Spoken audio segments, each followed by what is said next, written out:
This is the video series where we take a look at cars from all over the world that were hyped, and we look if it's actually worth your attention, if there are cars that you really want to buy. Today we're looking at the Mazda RX7. What is it that makes this car so great? And why they stopped it? Because if it was that great, why doesn't it exist anymore? So let's just get into it. If you think of JDM cars, there are 2 or maybe 3 that come to mind, and I bet you one of those 3 will always be the Mazda RX7.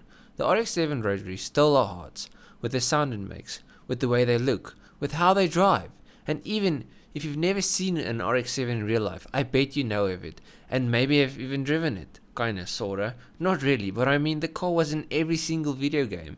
If I count that, I've driven the car about 1,000,000 times.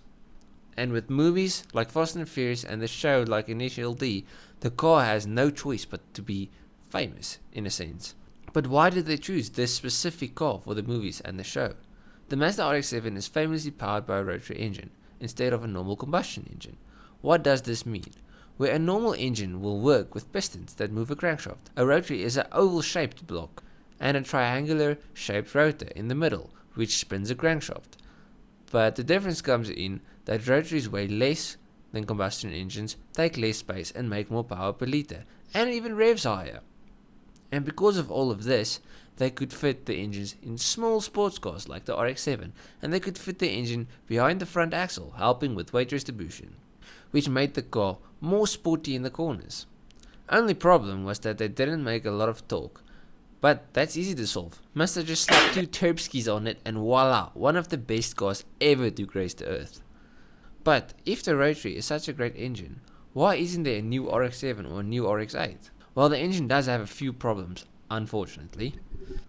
If you want a more in-depth explanation of the points I'm going to give you, go check out Engineering Explains vid on the problems with the rotary, and I'll link it in the description. But the first thing, rotaries are hot, and I don't mean it in that way. They are hot because of the way the combustion chamber is designed. This also leads to unburned fuel getting into the exhaust, which is cool for us car guys, but bad for the environment.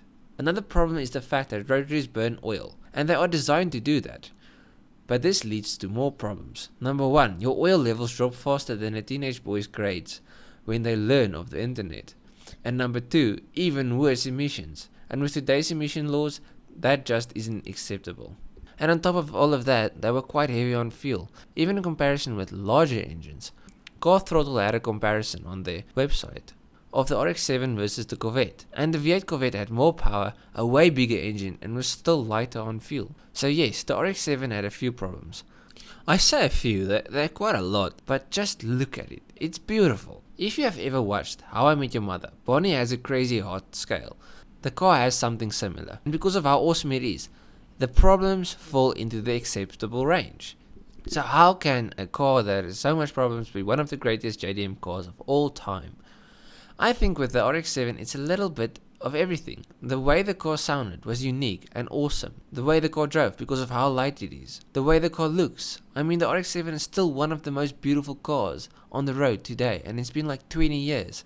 And somehow it still looks modern. Well, that's till you turn the lights on and the pop-ups pop up. The pop-ups are a bit dated and not everybody's cup of tea, but you can fit different lights, and with a well-set body kit, the car looks like a spaceship. My point is that the car has a lot of aftermarket parts available, and it's an awesome car stock. Yes, it has problems, but so does your girlfriend. Mine's gonna kill me after that sentence.